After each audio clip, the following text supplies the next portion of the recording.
moving on to chapter 4, stage 5, which is mastery. He mentions the story of Bruce Leroy. Are you guys aware of Bruce Leroy? Have you seen that? It's one of them. It's one of those black. What do they call it? Black exploitation. Am I even saying it right? You know, back in it, like a good like in the 60s, 70s, in America, USA, they was making a lot of black films or black casted films, but it was black exploitation. I don't know if I'm saying it right, but it was just almost showing like a lot of the negative side of like pimps, hoes, and all that shit. But yeah, there was a film which starred Bruce Leroy, which is it's essentially like Bruce Lee, but like the black version. Okay, no, I don't remember that in the book. I mean, I got Bruce Lee here, but that might be something else. It might even be Bruce Lee. I don't know if it's just done a spell check on me, but there is a Bruce Leroy as well, so that's why I mentioned it. But I'm sure it is Bruce Leroy that he mentioned still. But yeah, he goes on to talk about mastery. Mastery is very Mastery is very calculated art and science. Mastery and dominance of your craft is 90% mental. And that's on page 53. Now I've noted down to refer to the story of Picasso, and I think it was in another book that we read that it talks about a story of Picasso being at a cafe, and he's sitting there doing a scribble, and I believe that, what was it? Basically, he's doing a doodle on a piece of tissue or piece of paper, and he goes to like almost throw it away. Then a woman sees it and knows it's Picasso and knows if she takes it, it's going to be worth a lot of money. So I don't know if I'm getting the story right properly, but essentially it took him about 2 minutes to do this doodle. And because she was going to try and take it, he took it back, and she was saying, "Oh, but it only took you 2 minutes." He's like, "Yes, what you see in front of your face took me 2 minutes, but for me to be able to get to the position I've got, I've had to work all my life to become Picasso, essentially." So yeah, that's why it made me think of that in terms of being a calculated art and science. It takes time. It's not going to be overnight, and success isn't done overnight. So that's what I'm referring to in that regards. I've put, what is one of the first obstacles in our life we can master? Good question. I'm thinking about me, but I'm thinking about my little cousin and stuff. And one of the first things, probably the first, actually, that's a good question, boy. That's a really good question. Because I was thinking about just feeding, crawling, walking, and even before that, surviving, like in the room, surviving. Yeah. Yeah, it's a good question. Survival. I don't know which order to put it. I'm just thinking out loud here. Yeah, cool. What about you, P? Any thoughts? No, I mean, I'm just looking at the first thing I wrote, and obviously I'm assuming it also came out of the book, is that we learn very quickly in life that everyone doesn't get first place. There's only one first place per event. Mastery is about conquering and reconquering a master program to consistently be number one. And it obviously speaks about the importance, obviously, of the process and stuff like that. And just below that, I've got my notes on Bruce Lee. So I'm not too sure, obviously, whether I've got it wrong or you. In the book, it's Bruce Leroy. I know that much. So yeah, that's what I said. That's what I thought. It's Bruce Leroy. In the book, it's definitely Bruce Leroy. No, I'm not saying that's not the case, but he speaks about anyway. The notes I wrote were Bruce Lee's trainers said he couldn't be his trainer anymore, and that he should go on a journey to find out who his master was. In a regular battle with Shonuff. That's Bruce Leroy. Okay, well, okay, maybe it is Bruce Leroy. He found out who the master was. Yeah, he found out who the master was. In conclusion, my point was, you are the master, but you must go far beyond your comfort zone to prove it. What's that got to do with the question? Back to French's question. No. So I answered it. I said that we must learn very quickly in life that not everyone can have first place. No, you read something from the book, you said. That's from the book, bro. Nah, Yeah, I did. One of the first obstacles, bro. This is the grown man talking. That's from a grown man's perspective. I'm talking about one of the first obstacles in life that we must that's master. what I said was I'm not too sure, but from my notes, and I went okay. What do you think, French? Because that was a difficult one, and I was just I kind of thought out loud about it, and survival springs to mind. But what else what did you pick up from that? I think that's a good answer. To be fair, it's survival, but again, I think, all right, cool. If just to kind of go off the train of your thought in regards to when we're a child, I think you've got to learn to master how to, and it's going to probably sound bad, but how to manipulate people, because you're manipulating your parents to an extent. When it's feeding time, what do I need to do to get their attention, to get fed? Do you know what I'm saying? So I think communication, but you said manipulate. All right, communication. That's it.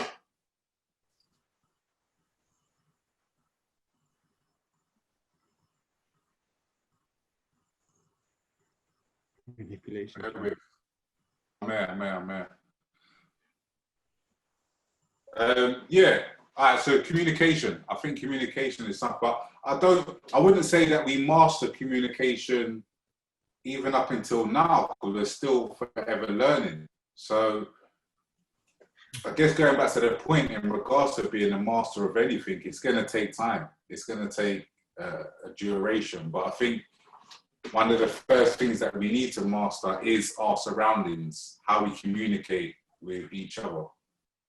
Just not that I can. Because the reason why I say that because that enables survival. That allows you survival in your community. That allows survival in your surroundings. So you adapt. Like, this is what, you know, the old cliche of you're a product of your surroundings, or like, yeah. Did I say that right? You're a product of your environment. You're close to you're a product of your environment, essentially. So you've got to learn how to communicate within your surroundings to be able to survive. So I think that's one of the first things that we need to master. To answer your question, I might have maybe a clearer answer. I know I mentioned communication, but I'm gonna almost say, and I don't know if I'm gonna word this correctly, but attention. So like in the Celestine prophecy, it talks about how people are always constantly battling for attention, and essentially almost like if we had like a percentage bar, of which obviously 100% is the maximum. We're always trying to get the upper hand, or take the attention, or draw the attention towards us. And I'd say that's probably one of the first things that children kind of learn, you know. And sometimes what you find when dealing with kids, if you're not giving them the attention, then they make loads of noise in order to realign that focus back on themselves.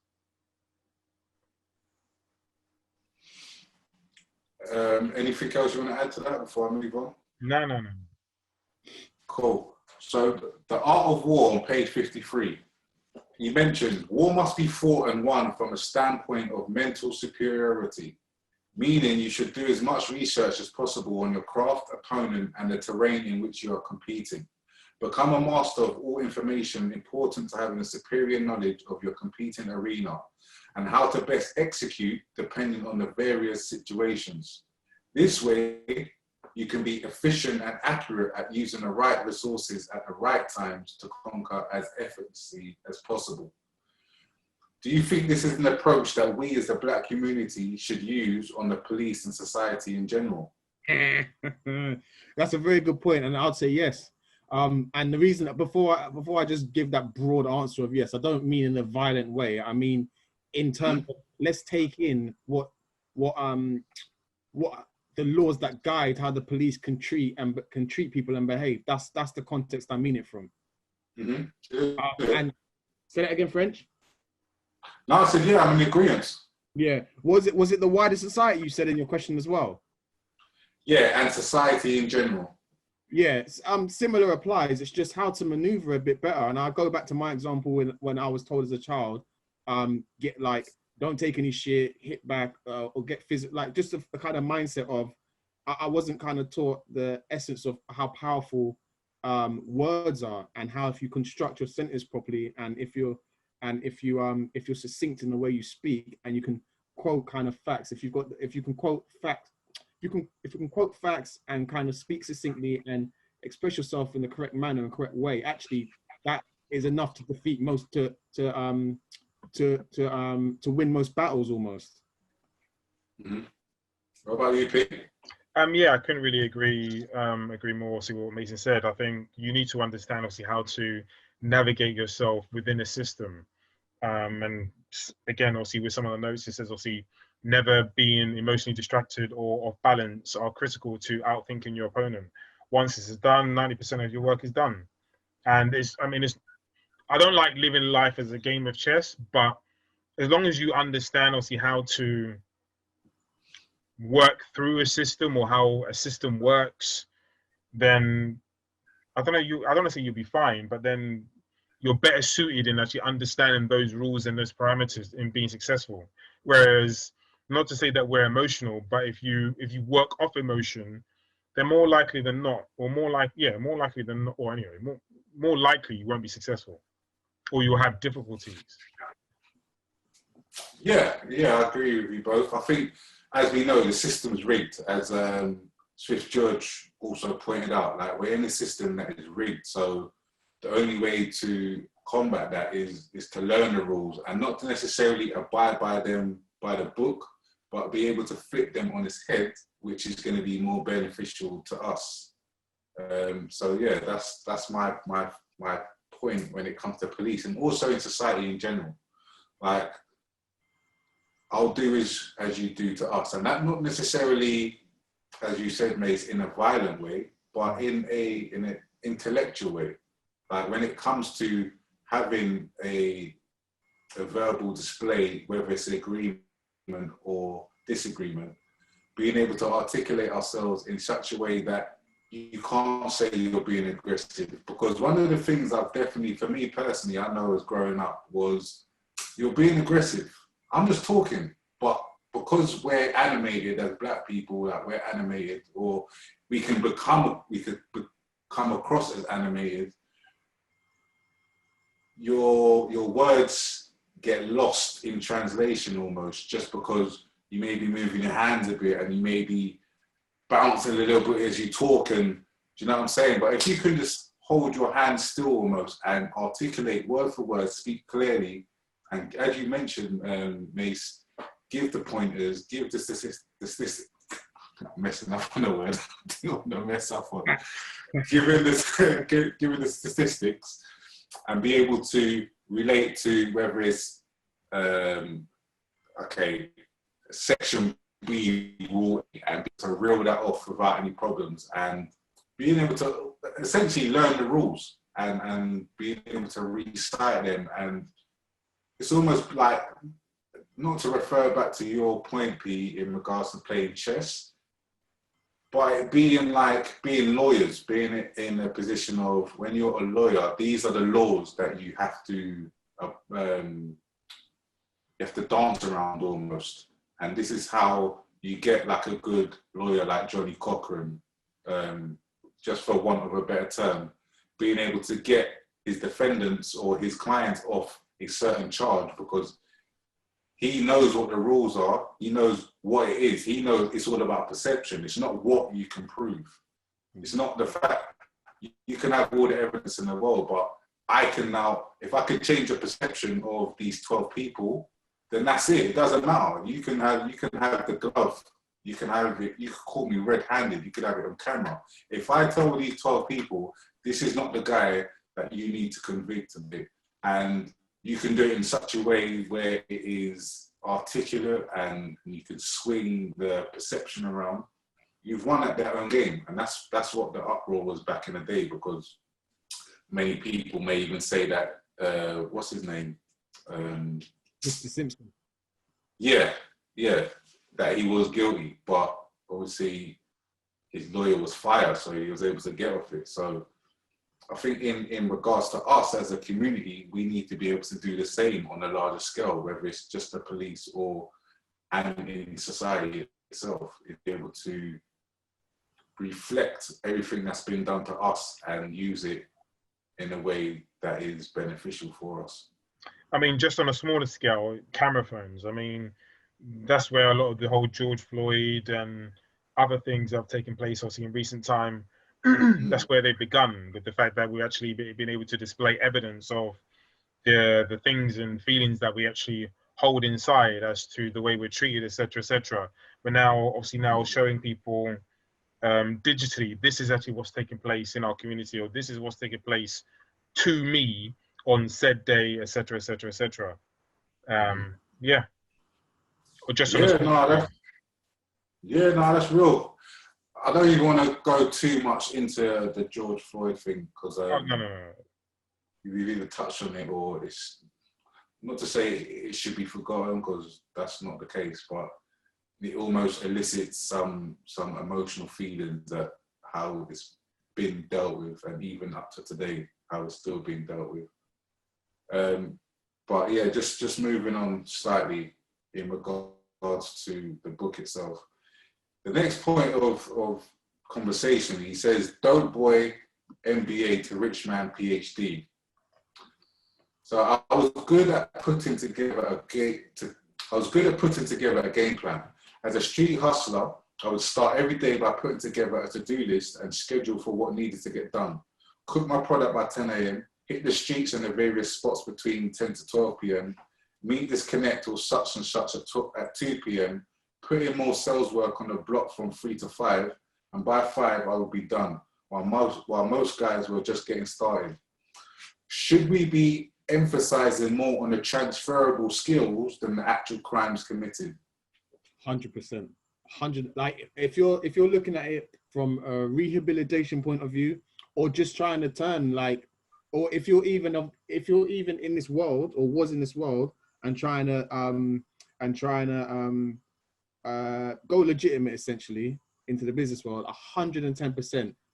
Prime example, Swift George, when we spoke to him, same thing, where he said it took him ages to put together and structure his sales team properly, because he was thinking about it with a business mind, with basically essentially just 100% a business mind and a business hat on.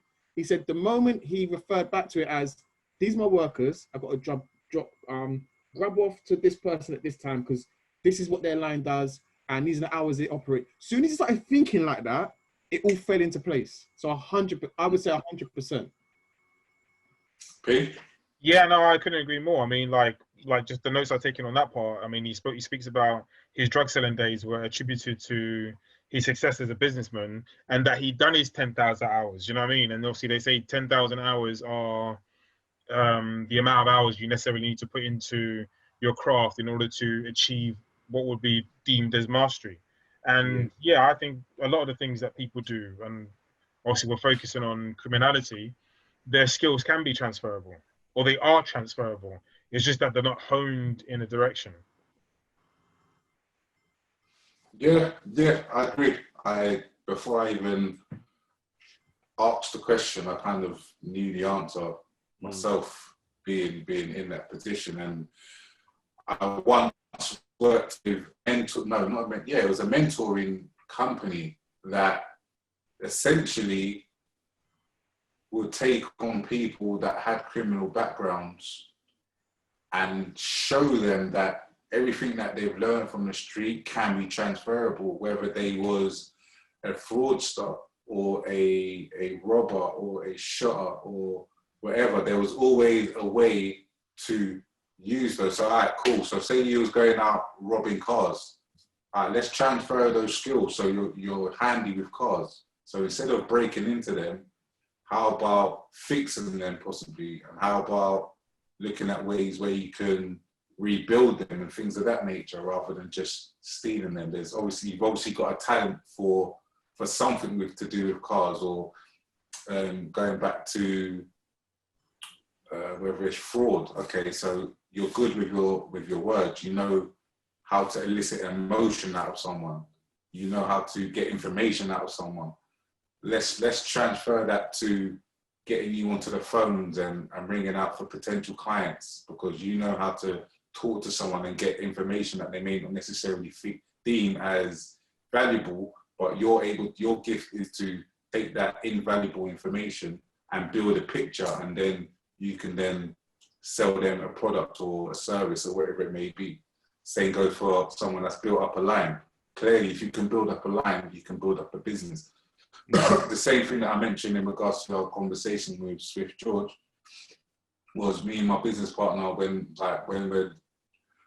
as we were setting up the business and we started to grow, we was able to almost look at it from a track position of, all right, cool. So this line is like the pebble line, and that's for like your residential houses. That's for your residential cleans.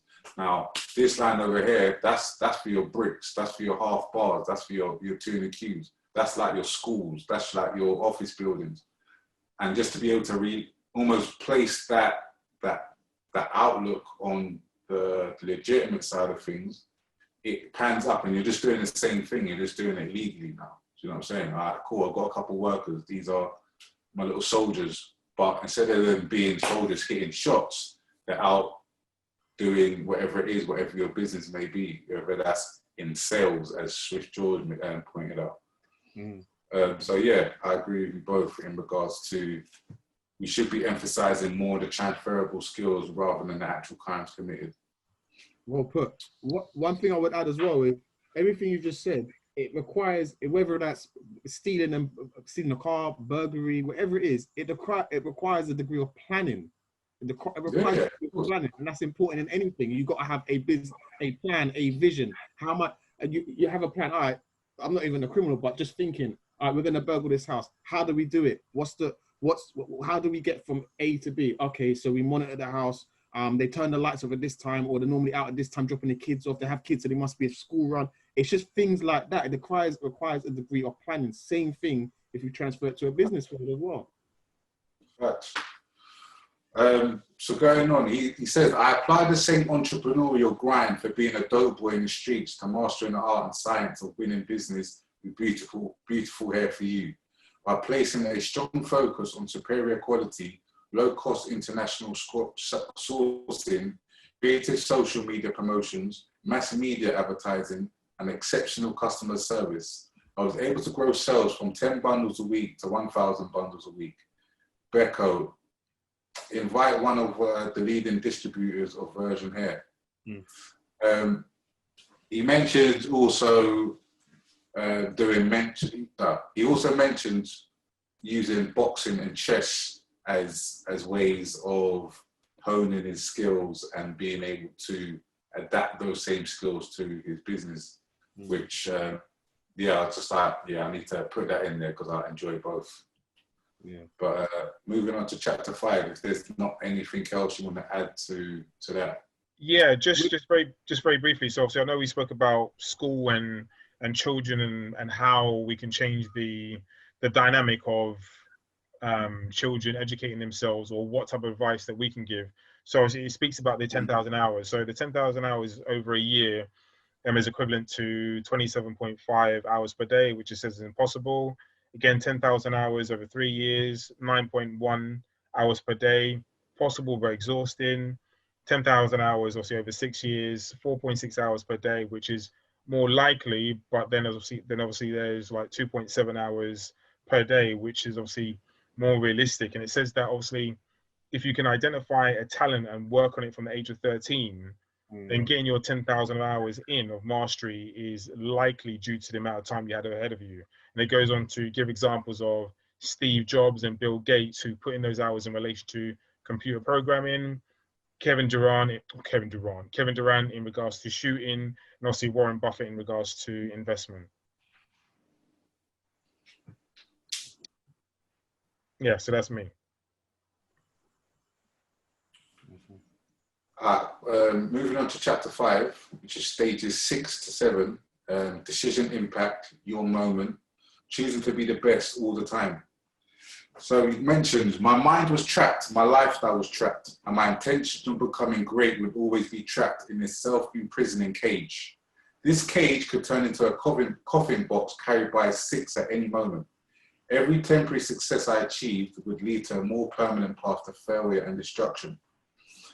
What do you think we need to change our mindset before it gets to a life and death situation? Sorry, go on. No, I was just going to say, if you want to think about it quickly, basically, that was the question I actually was going to ask Swift George, but he did answer it, and to follow his answer essentially. And as I was writing this question, my first thought was examples of success. Like, you need role models. You need to see other people that's come from your environment that they're in a position that you would like to be in, essentially. Mm. And going back to the examples of not just being in entertainment, like I can't say personally that I saw many black entrepreneurs that were successful in the hood. Like, everyone that I considered successful in the hood was on the roadside. Now, if I'd seen 5-6 different black businessmen owning their shops or owning their own particular businesses within my same area that I lived in, that would have been more. And they was able to floss the way the drug dealers were doing it, and styling the way all the hustlers were doing it and all the robbers were doing it. That would have been more of an incentive to be like, all right, cool. So there's more than one way of getting out of the hood, or even, I wouldn't say even getting out of the hood, but being able to live nicely without having to do the madness. But there wasn't no examples. We're starting to see it now, fortunately enough, like as we mentioned before, Swift George or other people that we're seeing that are actually opening businesses nowadays. But I can't, like, if there was any businesses, it was like the Caribbean shop. But there was always just one. Like, there was never a chain. And this is something that I've always kind of looked at and thought, why don't we have any chains of Caribbean shops? Particularly the fact that we've been there for 50 years plus now. Like, why isn't there a Caribbean McDonald's? Like, why isn't there what's the hairdressers that all the white dons and white people go to? Big one. Tony and Guy. Why haven't we got one of those? Why not? Like, we've been doing it. Do you know what I'm saying? But we don't have none of those. So I personally think, for me, it's having those examples of success. That's what would change the mindset of our youth. That's what would have changed the mindset of myself, possibly, from being able to see that there is, again, I keep reiterating, but it's just to make the point. It's to see and show and prove that there's more than one way. So yeah, that's what my essential thoughts is. Mine was like hope and belief, and again, a lot of these things are just plastered of all of my notes. In the, I think it was the Barack Obama section, the audacity to hope, to be president, to be U.S. president, but in his speech in speaking into existence and having a united U.S. and believing he would be the U.S. president long before he was. There was only 44 presidents, obviously, before him, and obviously there was only 44 presidents, with him obviously being one of them. And the second term, it says, obviously solidified his greatness. But yeah, hope and belief, for me, I think you have to have that in that type of situation where you feel you're in a life or death situation. I think if you don't believe there's any lingering hope, any kind of light at the end of the tunnel, then ultimately I think you're going to find it very, very difficult. Because ultimately you've got to be able to convince yourself. You can't convince yourself, then no one else can convince you, are they? Or they're going to find it very difficult to convince you. Couple of things. First off, agree with your point, French, about role models and similar role models who you can picture, who are close to you, who actually either look, sound, come from your environment, have some kind of similarities to yourself, where like you're like, actually I can achieve that because I've seen where they come from, or I know what they would have had to go through, or I can actually see we're similar, we sound the same, something like that. But the other thing is to switch or change from a certain lifestyle, it goes back to my point about sometimes you just have to, there has to be something that's happened where it's verged on the edge of you getting in trouble or verged on the edge of you going a certain way for you to realize. My example earlier was whereby we got nicked essentially, and I was like, never again am I doing that. And also another example was with my brother and my dad. I'm not going to go down that route of smoking because I've seen the impact it's had. So sometimes it's a case of going through the experience or that experience being seen or felt in and around you can help you to sway to go a certain direction. Cool. Moving on slightly through chapter 5. He says you can't be scared to lose. Sometimes you have to take the short-term L to learn how to win. The beauty is you'll learn what to do versus what not to do. And that's on page 73. And a parenthesis quote by Nelson Mandela is, I never lose. I either win or I learn. And I thought that sums that up really well. Brilliant. So another quote on page, sorry, what was that? Brilliant. It's just, and I think you guys both know that with like high-end purchase I made, I've been learning a lot this year. So, so there you go. So I think it's a brilliant quote. It's just the way you look at it. It's the mindset, how you look at it. Yeah, facts. So they had no clue that I was studying Machiavelli's Prince day in and day out, mastering how to be a king, how to rule a kingdom, how to apply strategy, and how to gain the love of the people. And that's on page 76. This is the second time Chris alludes to reading and how powerful it's been for him. We as fully booked know and appreciate the power it brings out. But why isn't reading in the hood discussed and elevated more? And what needs to be done to change that narrative? To answer your first point, it's not seen as cool. Simple as that, in my opinion. That's the first point. Secondly, what needs to be discussed? Platforms like us, hopefully, like ours.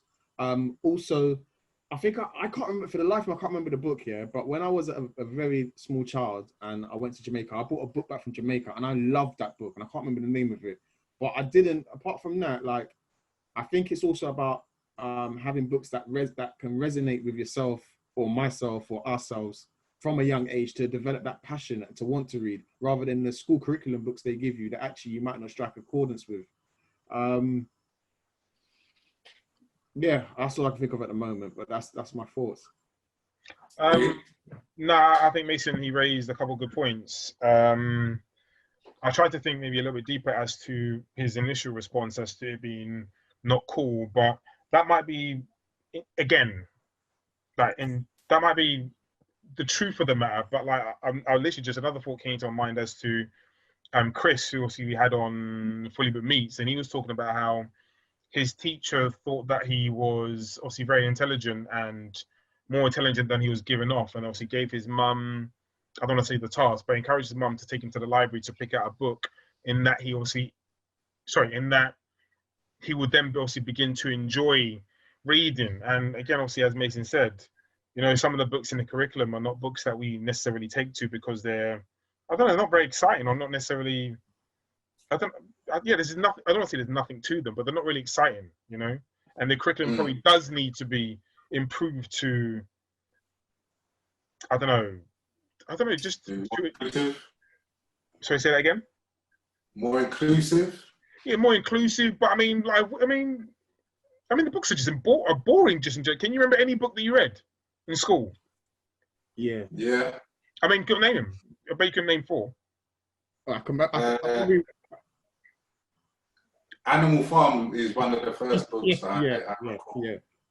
Malcolm X is another book that I read when I was young. But this, again, I went to Simba. I went to like Pan-African school. So like, I've always been reading, and as you don't know, I'm from Shepherd's Bush, and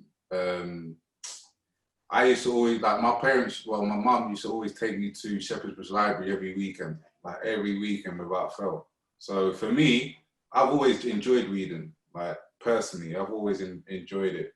But I think reading in the hood isn't discussed because it almost dates back to slavery almost, where it was not cool. I'm not going to say it was cool, but it was best to be dumbed down.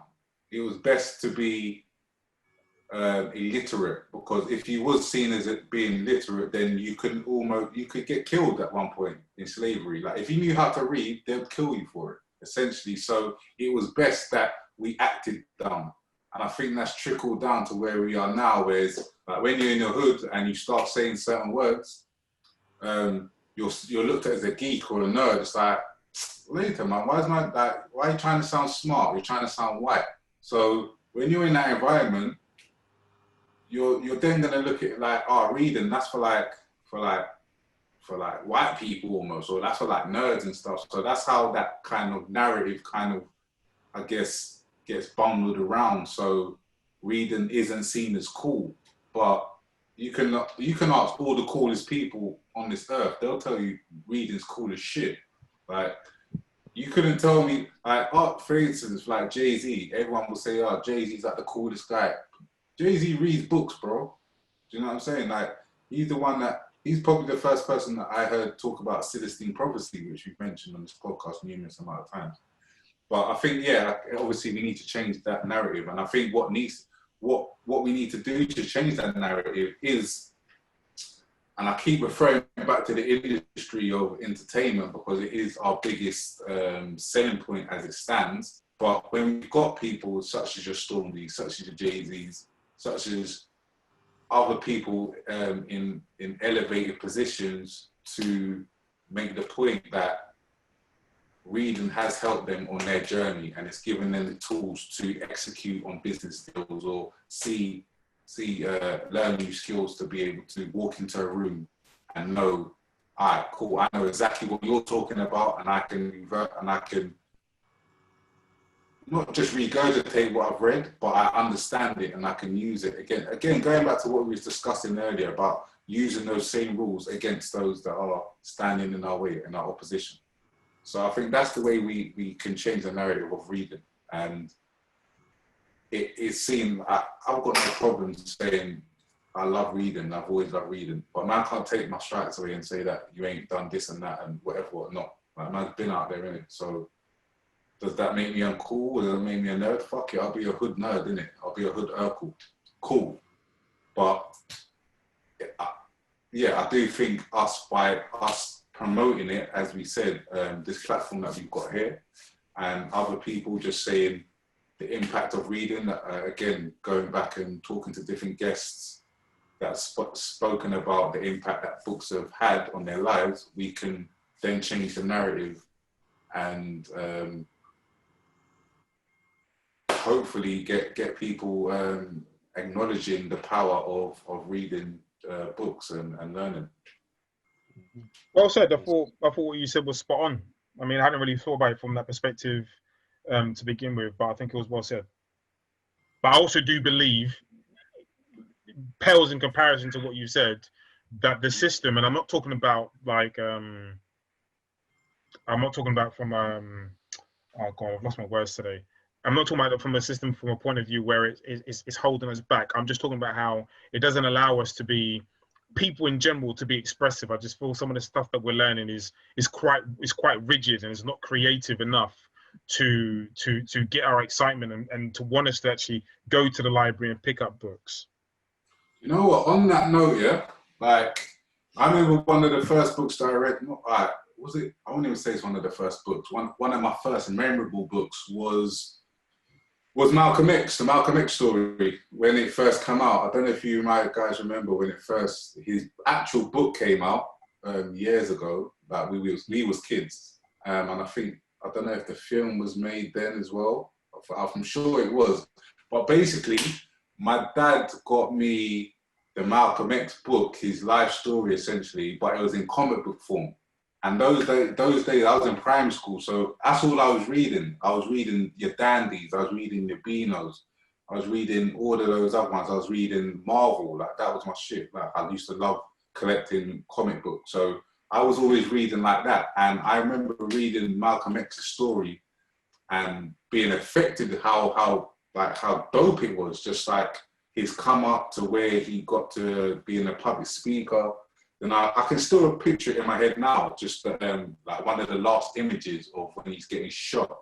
And I just remember how I felt at the time. I was like, wow, like I was just, after reading it, I was like, I need to read it again.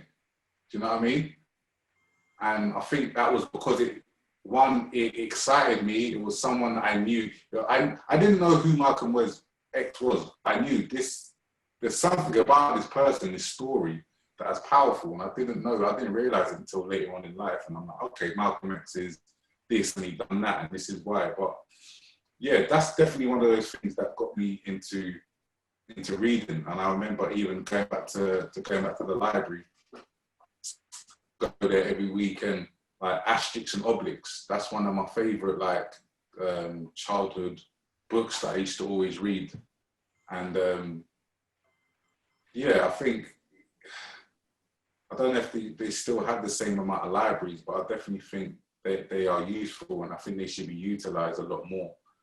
And that's down to us, essentially. It's down to us to be able to say, yeah, that's a cool place to be going. That's where you can find out different stories. And I guess we need to have more of our own authors, so we have more stories of our own as well. So when the black kid goes in and sees a whole row of books, and he's looking in it and he's reading the description of a certain character, he can read about himself within a story, whether it is, what's that book that, it's gone off the top of my head now, but basically it's like a fantasy kind of story, but it's black based, it's black characters. I've got the book over there, I'm gonna have to go and run and see it before it eludes me. But yeah, we don't just have to be gangsters and pimps and hoes. That we can do like a Harry Potter kind of have Harry Potter kind of characters and stories, and be invested into reading that way. So we can change that narrative in that sense. That makes any sense? No, but that's another good point. And again, obviously, again, I don't want to talk about systems and stuff like that, but if there's not enough books to excite us, then you begin to kind of veer away from the thought of reading, which obviously is not what you want to do. Something you said I wanted to touch on. It might not be that important, but no, again, talking about evolution. So obviously we spoke about evolution a number of times, and like, let's say 20, 30, 40 years ago, or maybe not even that, like we didn't have many authors. That's because our stories, I don't know, it's taken time, for stories to develop. People need to live in order for stories to develop, and then for people then obviously to put pen to paper, and then for them to finally come out. But I think we're now at a stage where, I don't know, I think we've been here long enough that like our story's been told, or our story's been lived out, and now you'll find them in book publications and things like that, which will then obviously go on to inspire the next generation.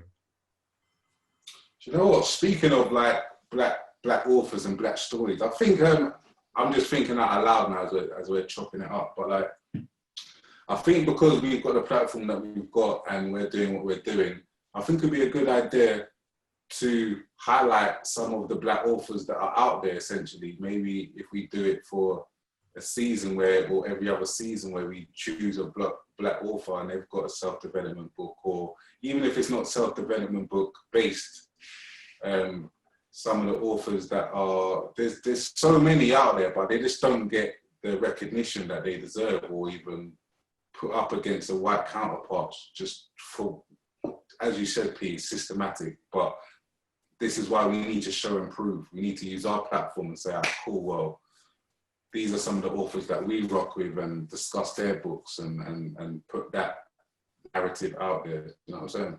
Yeah, sorry, like just to even touch on what you said, like you use the word systematic, and sometimes, not, obviously we know there are things that are systematic, but like as to us reading, like some of the books that are out there, like say 10, 15, 20 years ago, and what I'm saying is there's truth in what I'm saying, and obviously there's a lot of nonsense in what I'm saying, but we weren't, like, not all of us can relate to some of the books out there.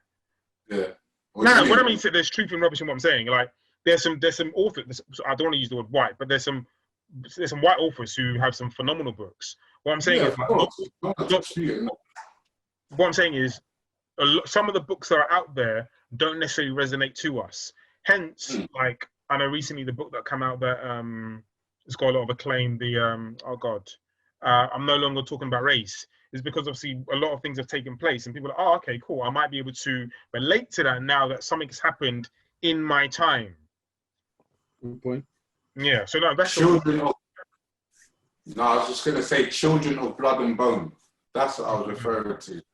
That book is hard. It's a fictional book, and I need to get the second part, but it's like a fantasy. I know I kind of cut you off point there, P, but I just wanted to mention it before we move on.